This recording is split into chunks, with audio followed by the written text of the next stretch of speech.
Om Jnana-timirandasya Gyananjana Shalakaya Chakshur Militam Jena Tasmai Shri Gurave Namah Shri Chaitanya Manobishtam Sthapitam Jena Bhutale Swayam Rupakada Mahyam Dhati Shapadantikam Vande Han Shri Guru Shri Jutapada Kamalam Shri Guru Vaishnavamscha Shri Rupam Shadrajatam Sahagana Raghunathan Vitam Tam Sajivam Sadvaitam Savadhutam Pradijana Sahitam Krishna Chaitanya Devam Shri Radha Krishna Padam Sahagana Lalita Shri Vishakam Vitamscha Hey Krishna, Karuna Sindho, Deenabandho Jagatpate, Gopesha Gopika Kanta, Radha Kanta Namaste, Tapta Kanchana Gaurangi, Radhe Vrindavaneshwari, Rishabhanusite Devi, Pranamami Hori Priye, Vanchakopatarubhyascha, Kripa Sindho Pyeva Patitanam Pavanebhyo Vaishnavebhyo Namo Namaha. Shri Krishna Chaitanya Prabhu Nityananda Shri Advaita Gadadhara Shri Vasari Gaura Bhaktavinda Hare Krishna Krishna Krishna Hare Hare Hare Rama Rama Rama Hare Hare. I see some empty space here that can be filled. No empty space allowed. No empty space allowed. Yeah, fill it up. And then fill up the rest of the space and so on. Okay.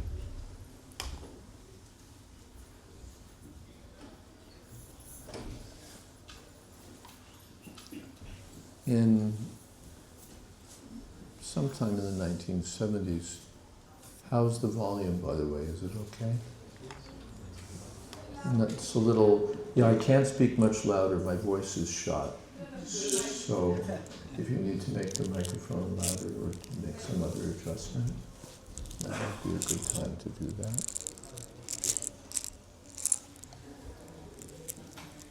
Hare Krishna. Hare Krishna. That's maybe a little better, right? But now it's on the verge of feedback. Hare Krishna, Hare Krishna.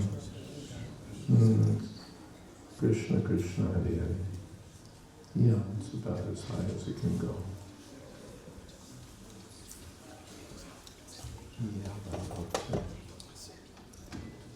Sometime in the 1970s, Srila Prabhupada arrived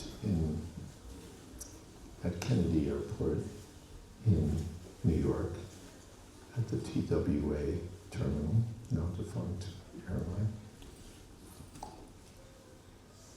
And a big band of devotees came to greet him on the New York temple. It's kind of a long story.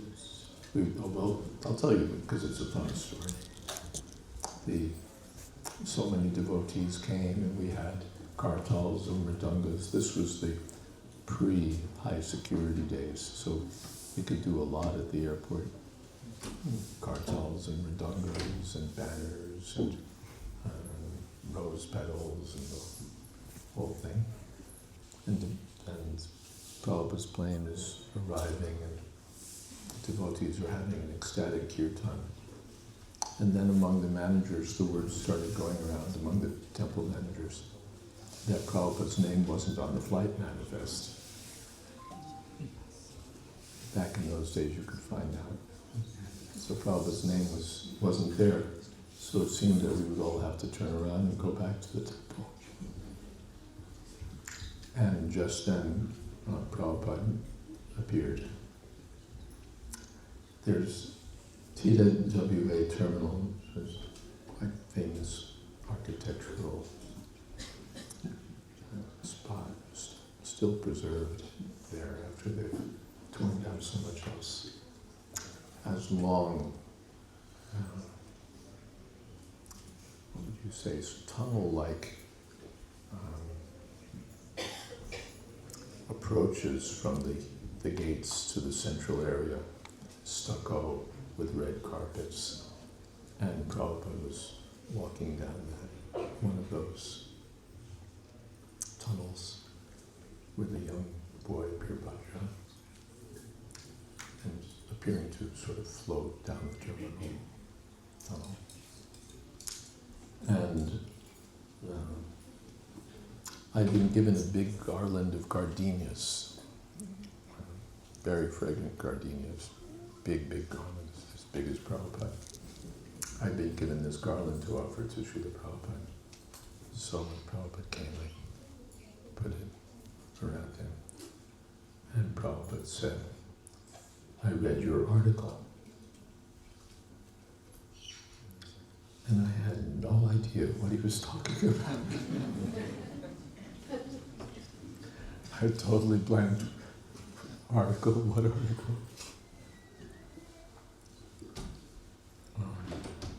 I read your article.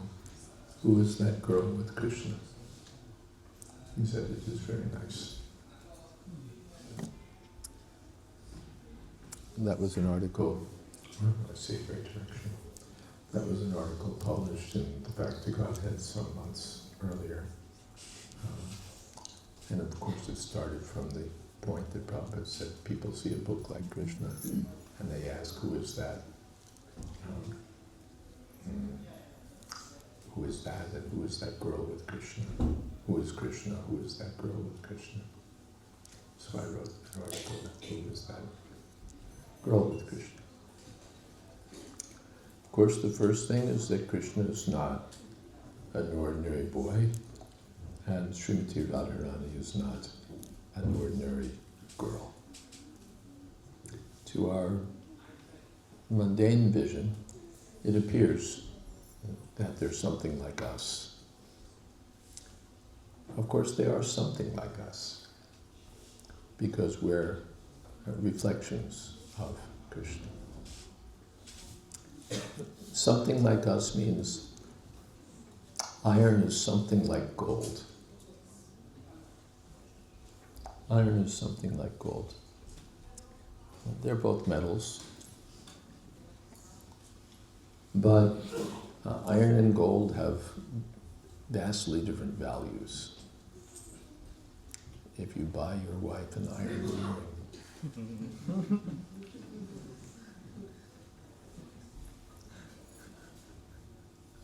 so there's some resemblance between Radha Krishna and the embodied human beings.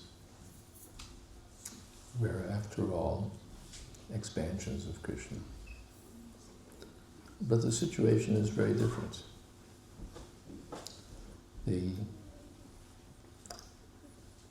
That was highlighted by Srimati Rukmini Devi when she said, I think to Krishna,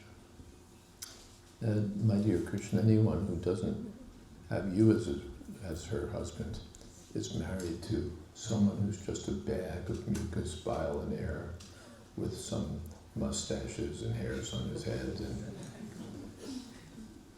some other unpleasant stuff.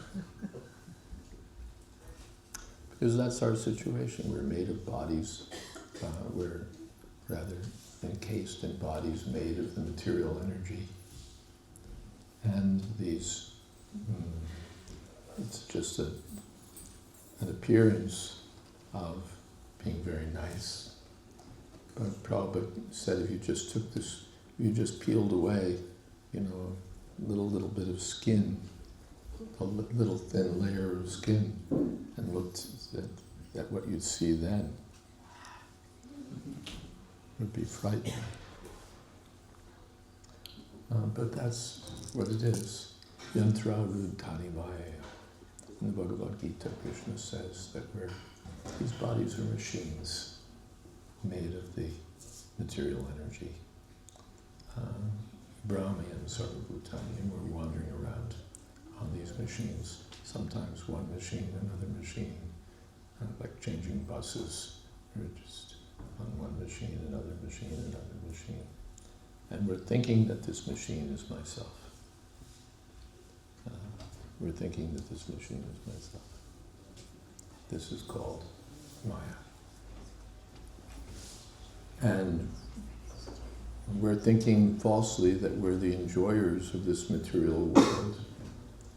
And we get together with other machines and we form families, machine families, families of embodied souls. And we try to enjoy matter very unsuccessfully.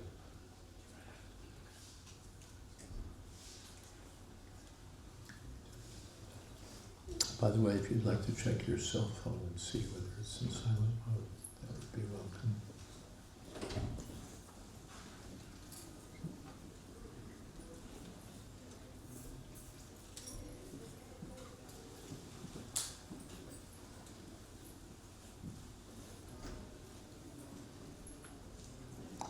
By some material arrangements, some of us have male bodies, some of us have female bodies, but it has nothing to do with our eternal identity.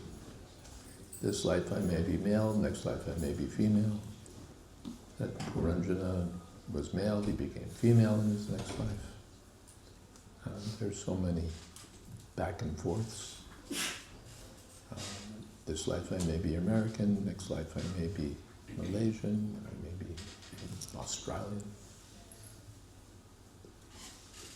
So we have temporary false identities which we project. I'm a handsome American war hero, and we just project a false identity. And it crumbles also. The body stays for some time. First it's born, then it grows, stays for some time, looks good for a while. Then we have some byproducts in the form of children. Then dwindling sets in. Growth, dwindling, and finally finished. All the material bodies are subject to these changes. And the crumbling part is not a lot of fun. We've been the enjoyers of this material world. We've been controllers, and now we're falling apart. We become almost like babies again, and then someone has to feed us our applesauce.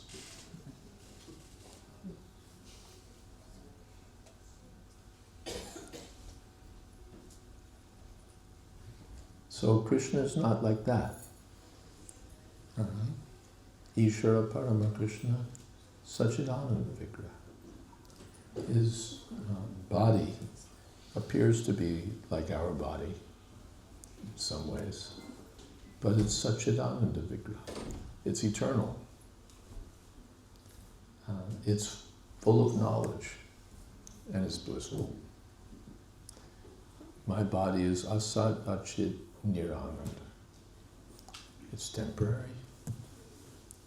And it's not full of knowledge. It covers my knowledge. It permits a certain amount of knowledge, and it covers. I have eyes. With these eyes, I can get some knowledge, I can see to some extent, but the eye imposes limits also. I can't see so far. There's a chart. You can go to your optometrist and it'll tell you what the limits are. Hello, Hare Krishna. Tell you what the limits are at any moment. How clearly or fuzzily your vision is working and all the other things. The eyes give me some facility for knowledge, but they cover my knowledge.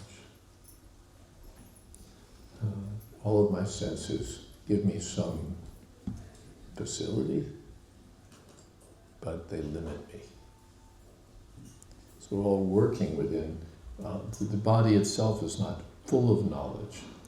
It just provides some mechanical extension, some machinery that allows me to perceive some knowledge, and limits also how much I can see. But Krishna's body is full of knowledge. Our body is distinct from consciousness. Consciousness is full of knowledge. But the body is not full of consciousness at all. When the soul leaves the body has no consciousness. It appears now that, it's all one integrated whole.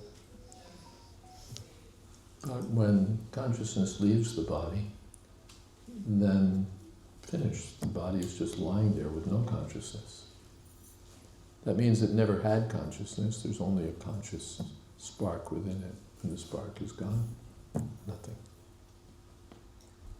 But Krishna's body, his whole body is full of consciousness. Not even full of consciousness. It is consciousness. It's concentrated consciousness. We're made of earth, water, fire. Krishna's made of consciousness purely. And Anand. His whole form is concentrated bliss. We're trying to squeeze some pleasure from this body. The body is not blissful at all. But I try to get some pleasure, and I'm allowed to get some so-called pleasure from this body. But the body is not blissful. The body is more painful than blissful. And even the mind is not conscious. Consciousness is imparted to it by the soul. But the mind itself is matter and contaminated by all sorts of material impressions and material notions. But Krishna's body, his mind, everything is Satchidananda. This is Krishna. And Srimati Radharani is Krishna's direct Ladhini Shakti. Radha Krishna Pranaya Vikritir Ladhini Shakti. Ladhini Shakti means Krishna's pleasure potency. Pleasure potency means the energy that enables him to experience pleasure and give pleasure. Ladhini Shakti. Prasya Shaktir Vividhaya Vishruyate. The absolute truth is full of energies. Krishna is full of energies. Samvid Shakti, Sandhini Shakti, Ladhini Shakti. The Sandhini Shakti, by Krishna's existence potency, he manifests the existence of his transcendental form.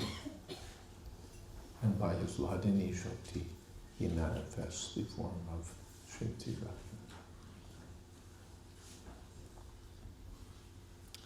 Radharani. Then the question becomes, what gives pleasure to Krishna? We get some pleasure from visiting Paris, or whatever it is, from seeing this, from tasting that, from hearing this. Some sparsha jha bhoga. In the Bhagavad Gita, Krishna calls this happiness some sparsha jha bhoga. The happiness that comes from some sparsha, touch, of the senses and the sense objects. The senses are the eyes, ears, nose, tongue, and active senses, hands, legs, belly, genitals. So when those senses are in touch with something that's tuned to them, then they get happiness. And when they're in touch with something that's the opposite, then they get misery. That's the way the senses are. So we get happiness from our senses, but the happiness itself is deceptive. It's illusory happiness. Illusory in this case. Illusory in this case doesn't mean that it's not there. It's worse. Yahi sansparshaja bhoga dukkha yoni evate. That happiness becomes a source of misery. Dukkha yoni, a source of misery.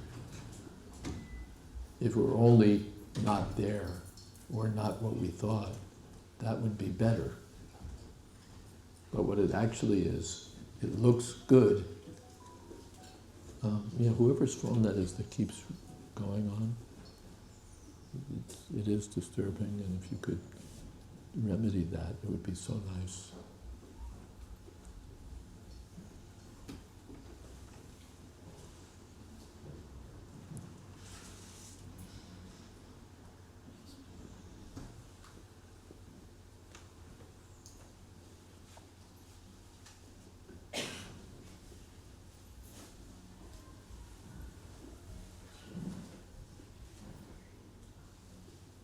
Dukkha yoni. The senses cause this samsparshaja bhoga, this enjoyment from the senses and the sense objects, causes misery. Causes misery. Especially in the mode of passion. Yat vishayendriya samyoga yad tadagre amritopama. Vishaya indriya. Indriya means the senses, and vishaya means what the senses want to enjoy. Vishendriya samyoga, by their combination. Yattad-agre mritopama. You get something that agre, in the beginning, is like nectar, or which appears eternal. It'll go on forever. A diamond is forever. Diamond is the symbol of love. Our love will go on forever. How wonderful. He slips it on her finger and the whole world just melts into love. Amritopama.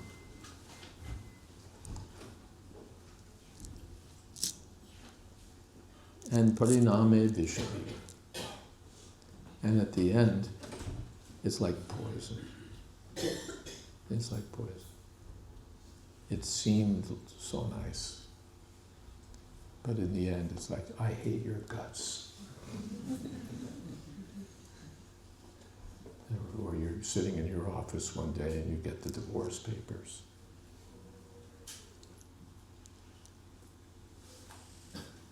Pariname vishamiva. Or one of us dies, and that's like poison.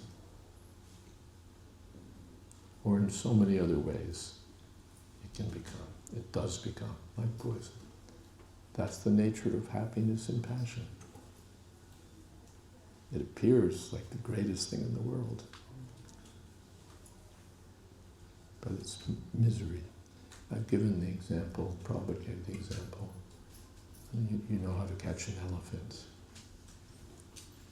You know how to catch an elephant? Do you know? You don't. You know how to catch an elephant? No, you don't know either. Huh? Okay. In case you ever need to catch an elephant, here's how you do it. You dig a big pit, and suppose you expect the elephant to be here, somewhere. So then you dig your pit, and over here you chain a female elephant. And then the male elephant will come charging out to enjoy, and he'll fall in the pit, and he'll be a slave for the rest of his life.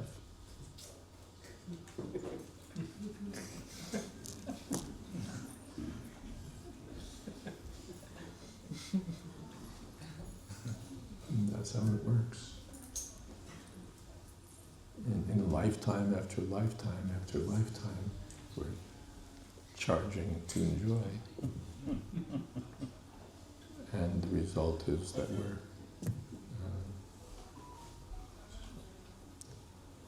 suffering as slaves, life after life.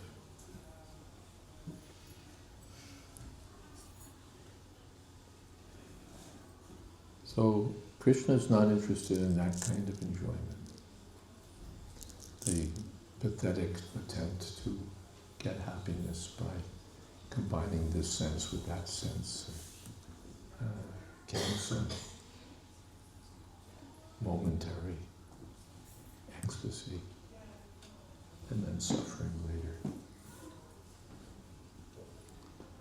His body is spiritual, his mind is spiritual, his senses are spiritual. Angani yasya sakalendriya pratimanti. With any sense he can do anything he can do with any other sense. And his pleasure comes from exchanges of devotional service. That's what gives Krishna pleasure. It's not from stuff. It's from loving dealings. Loving dealings means, bhakti ultimately means loving dealings. Loving dealings means service. Prabhupada, one of my favorite lines in all of Prabhupada's books is that Krishna consciousness is not sentimental speculation or imaginative ecstasy. Its essence is practical activity in the service of Krishna. So devotional service, even in the spiritual world, is practical activity, not in the sense of having figured out something on a chart. It's all spontaneous, it's all imbued with love, but it's activity. It's not impersonal.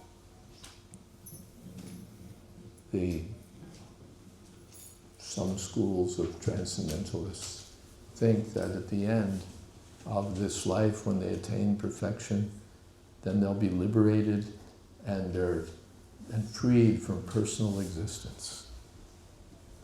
And they'll merge in the ultimate truth, which has no form, no qualities, no name, no activities.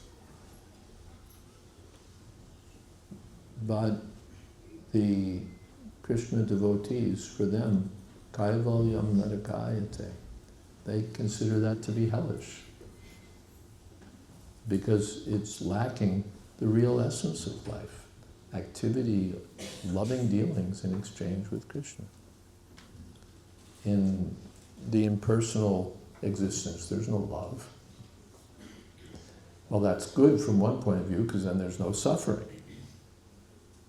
We have experience in this world of being in love and then being heartbroken and so miserable. So if we attain oneness with the supreme impersonal absolute, there's no more love, but there's no more misery. So that seems like good. At least there's no more misery. Anything to get free from misery. But for the Vaishnavas, the cost is too high, it's unnecessary, and it's hellish. Because the Vaishnavas want to experience service to Krishna on the platform of eternal loving dealings. That's called devotional service. They begin in this material world serving Krishna. And in the spiritual world, the same thing goes on. There's some philosophers, or some devotees, they'll serve Krishna. They'll do Krishna bhajan, Krishna kirtan, Krishna puja, Krishna everything. And their goal is that at the end, by the grace of Krishna, they'll merge with Krishna, they'll become Krishna, they'll be non-different from Krishna. Or they'll go beyond Krishna to the impersonal absolute that Krishna represents. This is something else. This is not genuine devotional service. This is like, what's the word? Business. I'll serve you, and then I'll get my reward. And I'll be equal to you or better than you. This is not the conception of the devotees. In the Srimad Bhagavatam, it's said that there's that the gross materialists are pitiable by the pitiable. The gross materialists are pitiable by the pitiable. The pitiable are the materialists. And the other pitiables are the impersonalists. The impersonalists, having achieved spiritual realization, pity the poor conditioned souls who are still falsely identifying with the matter and trying to enjoy the material world. The impersonalists pity such misdirected souls. And the devotees pity the impersonalists. Because although they've attained spiritual realization after lifetimes of striving, now they've made this colossal error of trying to negate the personality of Godhead. We're trying to ignore the personality of Godhead. And therefore they've deprived themselves of real life. Therefore Prabhupada called it spiritual suicide. Suicide ends your suffering in this life, but it ends your life. The Mayavadis, the impersonalists, they get free from suffering, but they get free from everything, or at the cost of everything. They have to sacrifice their eternal individual existence to get free from temporary suffering. The devotee never wants to do that. He wants to get free from this material suffering by resuming his eternal stature as a servant of Krishna. Muktiryitvanyata rupam swarupena vyavastati. Real liberation means getting free from our false identity and coming to our real identity. What is our real identity? Jiver Shvarupoy Krishna Nityadas. Every one of us is an eternal servant of Krishna. That's our real identity. We're small, we're tiny, we're marginal energy. Marginal, there's the material energy, gross matter, or subtle matter. There's the spiritual energy, the energy of the spiritual world. And then there's the energy in the middle.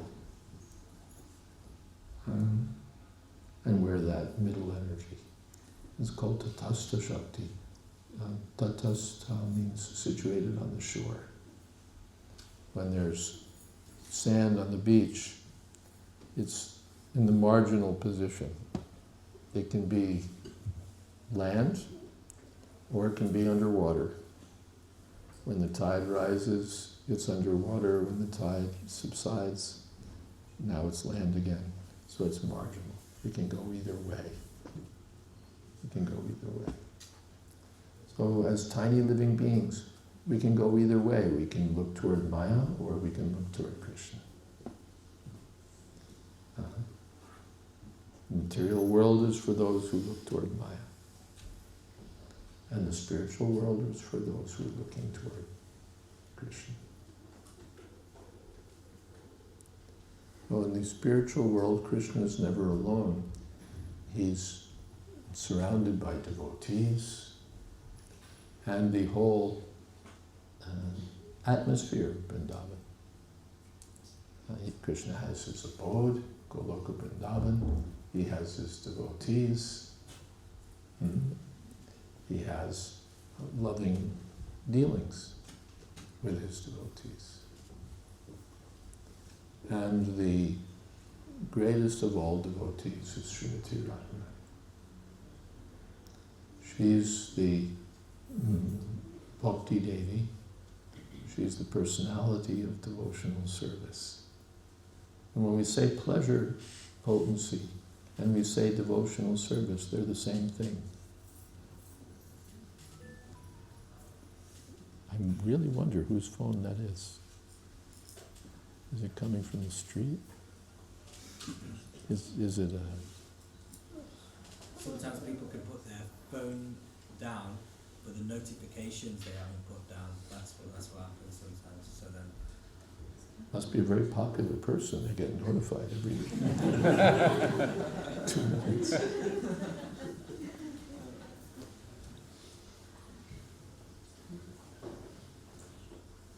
So devotional service and pleasure are the same thing. We're looking for pleasure by this, by that, and we're coming out scorched. But we're missing the real pleasure. Ramante yogino nante satyananda chirani iti rama padena so param brahma vidhiyate. Why is Krishna also called Rama? Ramante yogino nante, because the devotees get unlimited pleasure by serving Krishna. Iti rama padena so param brahma vidhiyate. In the spiritual world, no one's struggling to get money so that they can buy something, so they can be happy. No one's struggling for any other kind of selfish enjoyment. But they're enjoying unlimited happiness, brahmasokyam tvananta, by serving Krishna. And Krishna gets pleasure by exchanging service with his devotees. As the devotees want to serve Krishna, Krishna wants to serve the devotees. And these dealings of Krishna with his devotees, they're actually dealings of devotional service. They're not Krishna's playing with the cowherd boys. It appears like any group of cowherd boys in an Indian village playing while they herd the cows. This is what we do. But no, with Krishna, these are exchanges of transcendental service with his devotees, loving dealings with his devotees. The cows love Krishna. They're there to give pleasure to Krishna. And Krishna is there to give pleasure to the cows, Govinda. Go Brahmana Hitaya. He gives pleasure to the cows. He calls them by his names. As we're chanting on beads, Krishna's counting the cows and calling them by name. And the cows are responding with love. These are all eternal loving dealings. With the cowherd boys, it seems they're playing games that we might play. But no, these are eternal transcendental dealings between the personality of Godhead and his eternal servants. After accumulating heaps and heaps and heaps and heaps of sukriti, some very fortunate souls are allowed to play with Krishna as if equal to him, enjoying such dealings. Similarly, there are devotees in a paternal relationship, parental relationship with Krishna. They're serving as superiors to Krishna. Nanda Maharaj Yashoda, the older Gopas and Gopis of Vrindavan, their mood is to serve Krishna as his superiors. Superiors also give service. The parents give service to the children. Father is working, making money for the children. He's sending them to school, doing so many things. Mother is taking care. They're serving the children. Oh, in the spiritual world, this is another mood of service. The parental devotees are serving Krishna. And Krishna is reciprocating the service. One time in Los Angeles, I went into Srila Prabhupada's room with some other devotees from the BBT, and we were showing him some new paintings, I think, or a new book that had paintings in it. And one of the paintings showed Nanda Yashoda and Krishna. And as described in the book, Krishna's bringing his father's shoes on his head. The Prabhupada was looking at the picture. Absorbed, he said, "Just see, I am a great hero. I have brought your shoes."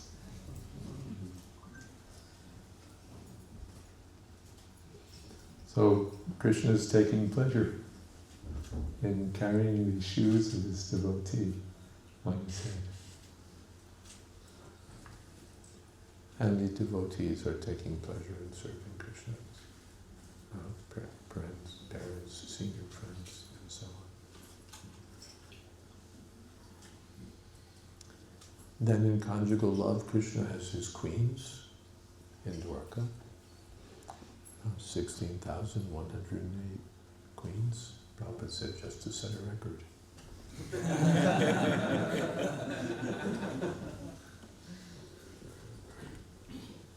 These queens are all expansions of Srimati Radharani.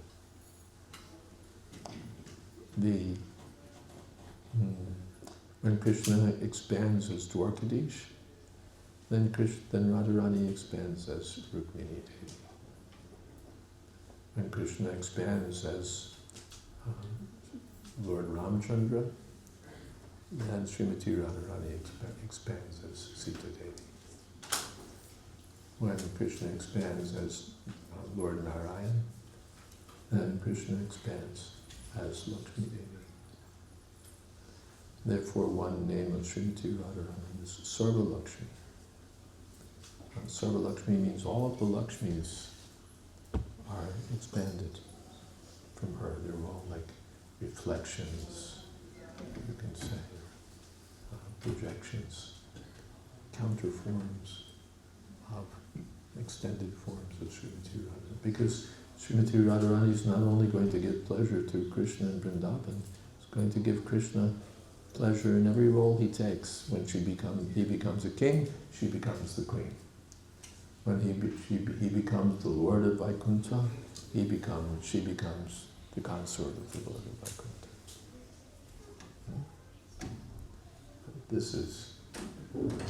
So she'll give pleasure to Krishna in every role he takes. When he becomes the king in Dwarka, she becomes not only one queen, but so many queens. Just to please Krishna by service.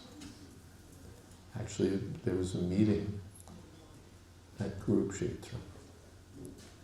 There was a solar eclipse, and everyone got to know in advance that there's a solar eclipse. And so the Yadavas and the gurus and kings from all directions, they all came to Kurukshetra to perform punya karma, pious activities. during the solar eclipse. And the Brajvasis also came to observe the occasion and to meet Krishna. So on that occasion, the queens of Dwarka were meeting with the inhabitants of Vrindavan. And the women get together and they talk about their husbands, about their children, about their marriage. So the inquiry was going on from Draupadi to the queens of Dwarka.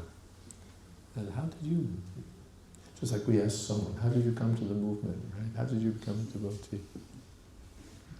So Draupadi is asking the queens, how did you become the wife of Krishna? And the wives are telling their stories, especially the 8 principal wives, they're telling their story. Rukmini tells how Krishna kidnapped her from her during her wedding ceremony. And another queen tells how Krishna tied 7 bulls to win her hand.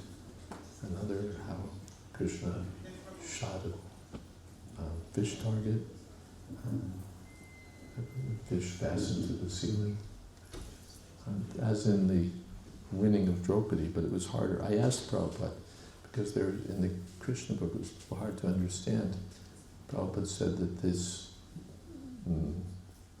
target was different in some way from the target that was pierced by Arjuna to win Draupadi. And I asked Prabhupada, because I have to edit the book and make sense of things, how was it different? Prabhupada explains that in Draupadi's Swayamvara, there's a fish, it's attached to a wheel on the ceiling, and there's a pot of water, and you have to look at the pot of water, and you have to pierce the eye of the fish. That's what Arjuna did. But in this instance, Prabhupada said, the fish was covered also. The fish was covered also. And of course, Krishna successfully pierced the eye of the fish with his arrow. So the queens are telling their stories one after another, and each of them ends by saying, and in this way I've become a sweeper in the house of Krishna. In this way I've become a menial servant of Krishna, although he's treating me as his queen. So they're all loving Krishna in that mood of wanting to serve Krishna. And therefore they're all enjoying unlimited pleasure by giving pleasure to Krishna. This is the essence of the spiritual relationship. We're looking for something like the spiritual relationship here, but we're not getting it because each of us is selfish. I want to please you so that you'll please me. It's business. We're here for our customers. Come on, we're here for the money. But we're so glad that you're our customer. And it's just business. It's a show.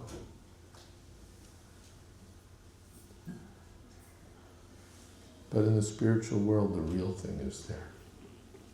That heart and soul, these devotees only want to please Krishna.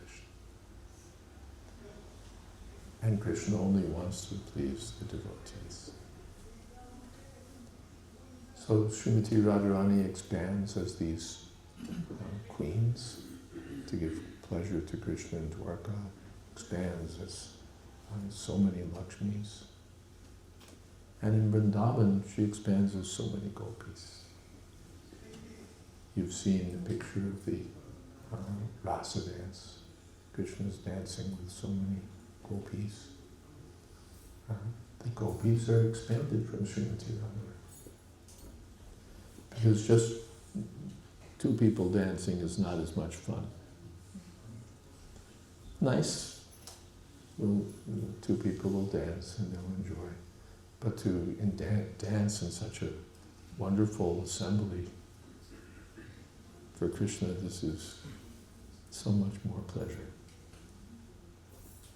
So to give Krishna this pleasure, Srimati Radharani expands, has so many gopis. Sometimes she'll expand among the principal gopis. She expands as gopis who are her competitors. Chandravali appears to be the competition. Actually, she's expanded from Srimati Radharani. But when there's competition, then it's more pleasing to Krishna. Just like a girl, if there's like 5 guys fighting over her. This is great. The more they fight, the more I enjoy. It's nice to have one suitor, but to have 5 or 10, now that's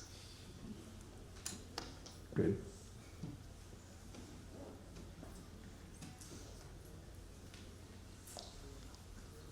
Or for a boy, to have one girlfriend, that's nice, but to have 10 girlfriends, that's better.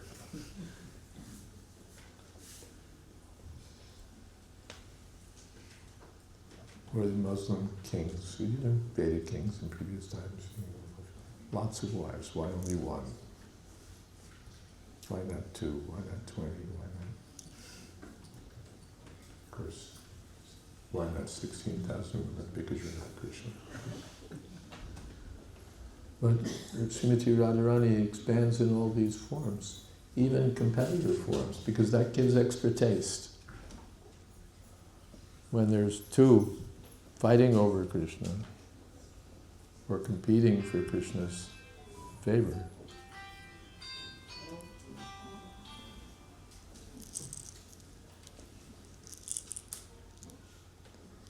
then it gives Krishna more enjoyment.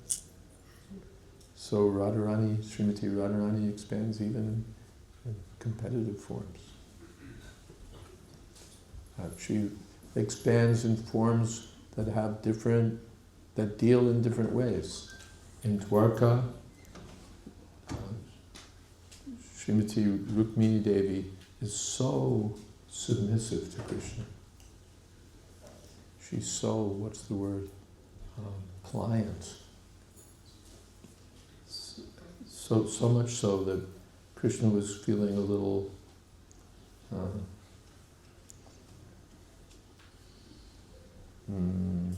missing something. He wanted to see a little fighting. In family life, that's also tasty. The husband teases the wife, and the wife objects, and there's some fight. You promised me this. I never promised you that. You said this. I never said that. There's some back and forth, some fighting between the husband and wife. Small time fighting. That's enjoyable. There's a taste to that. Just like children like to fight with their friends.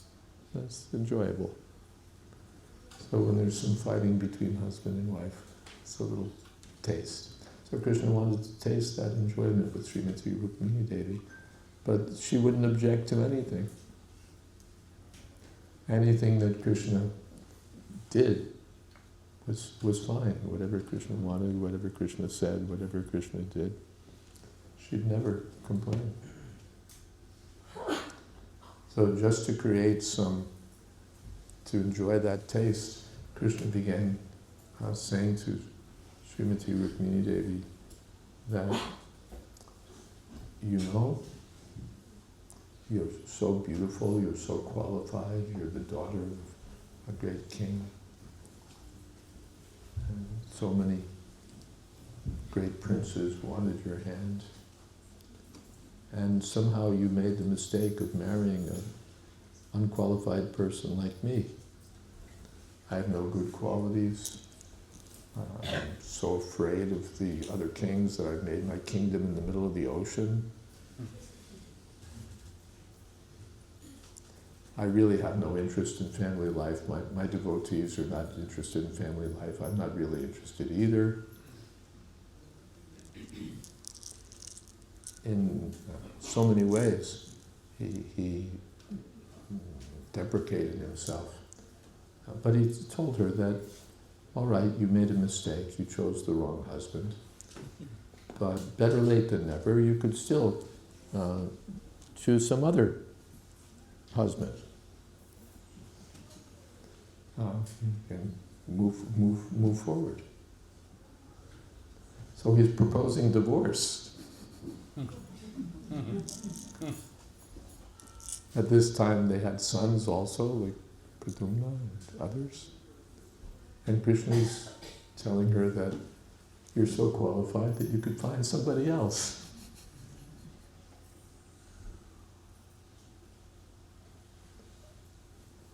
And that was too much. Rukmini Devi became like a palm tree hit by a strong wind, and she just collapsed. And then there was Krishna assumed his form as Narayan and revived her, and there was some further discussion which you can read in the Krishna book. So that's Rukmini's nature, so submissive, so pliant. And Satyabhama is just the opposite. She's feisty. Hello, Hare Krishna. She's feisty, she's argumentative. You gave Rukmini a parijata flower, what about me? That's Satyabhama, what about me? Why did you give one to her and not to me? All right, I'll give you the whole tree, don't worry. So there are different natures. Not that there's 16,108 absolutely identical gopis or like absolutely identical queens. Each has their own nature, each has their own form, each has their own qualities, all expanded by Srimati Radharani to please Krishna. And in Vrindavan also, Srimati Radharani is creating a festival of enjoyment for Krishna by expanding herself in all of these gopis. But among all these gopis, Srimati Radharani stands as the chief. She's the original, as Krishna is the original personality of Godhead. Srimati Radharani is the original Lakshmi, the original energy of Krishna, and she excels all others in ecstatic devotional service to Krishna.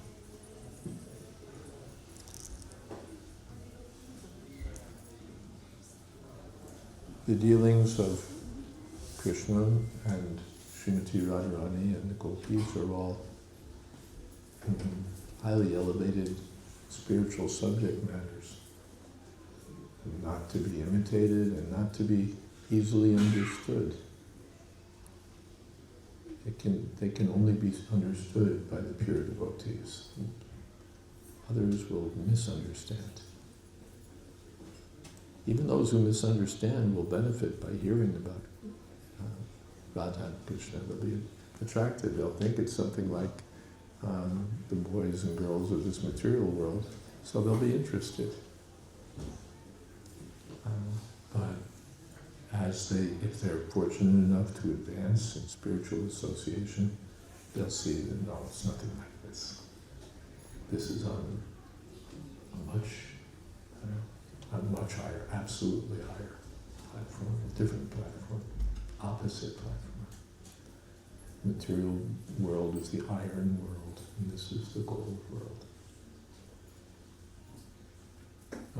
These subject matters are practically inconceivable, but they've been manifested by Sri Chaitanya Mahaprabhu.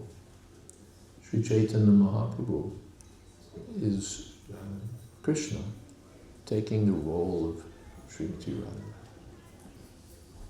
Because Krishna thinks, what is it about me that's so attractive to Srimati Radharani?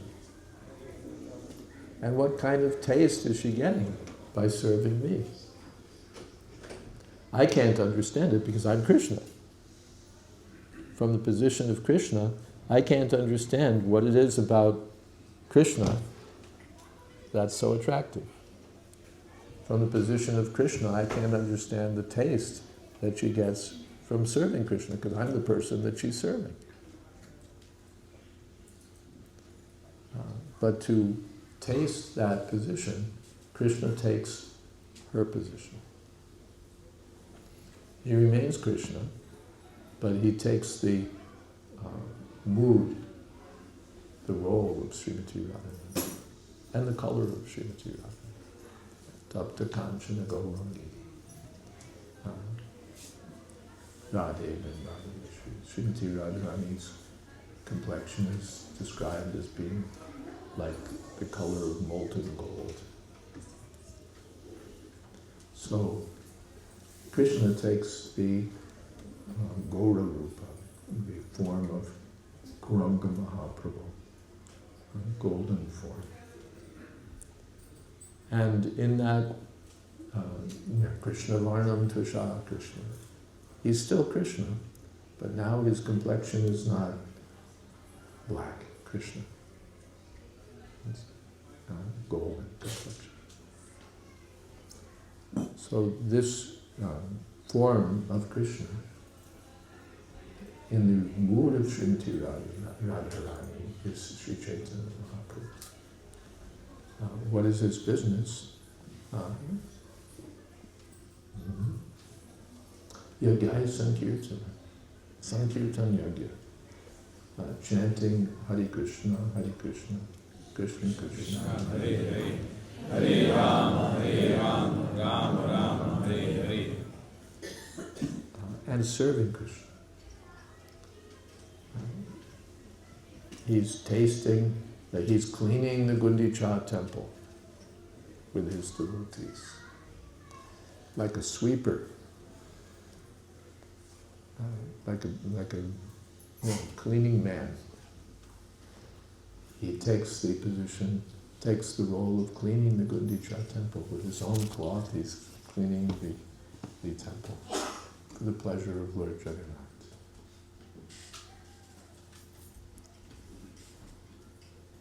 He's experiencing. He's not just chanting Hare Krishna because it's his duty. He's not just chanting Hare Krishna because it's a regulative principle. He's not chanting because he's the Yuga avatar and this is the method of spiritual enlightenment for this age and he has to introduce it. That also he's doing. But he has a deeper purpose. His purpose is to experience what it's like to serve Krishna in the ecstasy of Srimati Radharani. That's described in Sri Chaitanya Charitamrita. Srimati Radharani is not just serving Krishna dutifully, seriously, attentively. She's so absorbed in love for Krishna that when Uddhava comes with a message from Krishna to read to the gopis, to alleviate their feelings of separation from him because he left Vrindavan. When he comes to read that letter, Srimati Radharani is sitting somewhat apart from the other gopis and she's talking to a bumblebee. She's holding a discourse with a bumblebee. My dear bee, you appear to be a messenger from Krishna, but I don't want anything to do with you. Your master is a rogue. He pretended to love us, and then he went someplace else. He promised to come back. He's not coming back. He's a cheater. He's a rascal. We don't want anything to do with him. Go flatter somebody else. I don't want to hear from you. This discussion is recorded in the Srimad Bhagavatam, or in the Krishna book. How Radharani is speaking like, if any of our ladies here were talking like that, you would call the NHS. My wife has a problem. But Srimati Radharani is absolutely mad, talking to a bumblebee as if it's a messenger from Krishna.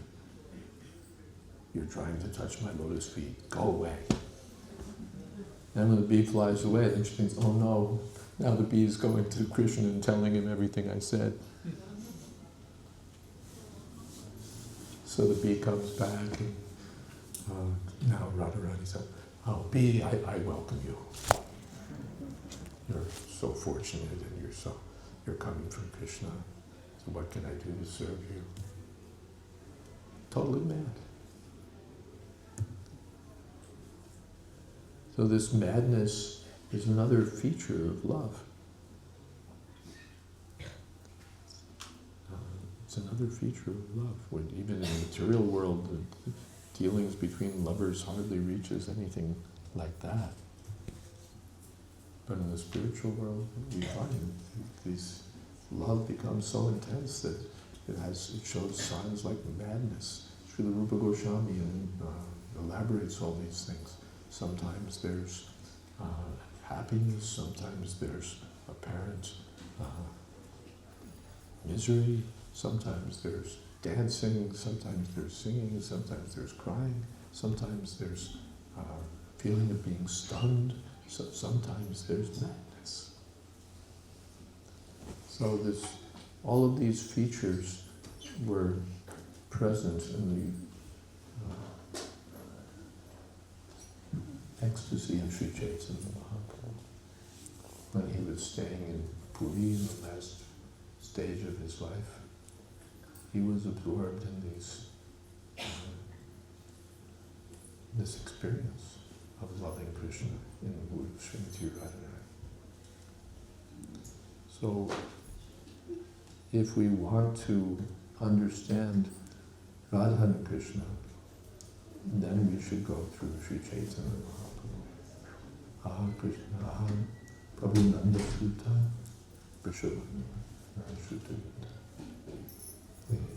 Sri Chaitanya Mahaprabhu is the combined form of Radha and Krishna. Radharani is more merciful than Krishna. Prabhupada said that Krishna may be a little stern, but Radharani will candid. So Krishna, here's a nice devotee. Please accept it.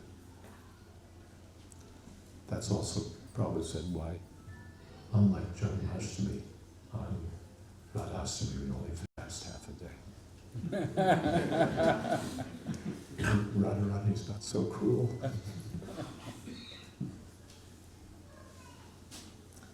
So, to serve Radha and Krishna is difficult business, but to serve Sri Chaitanya Mahaprabhu is within our scope. So let us pursue this Krishna consciousness, execute, carry out Krishna consciousness in this way, chanting the holy name of Krishna, hearing about Krishna, serving Krishna, remembering Krishna, in so many ways. Krishna, Krishna, Krishna, Krishna, Krishna, Krishna, Krishna. Okay, we'll stop here. And I think there's a lot of kirtan scheduled. So, good.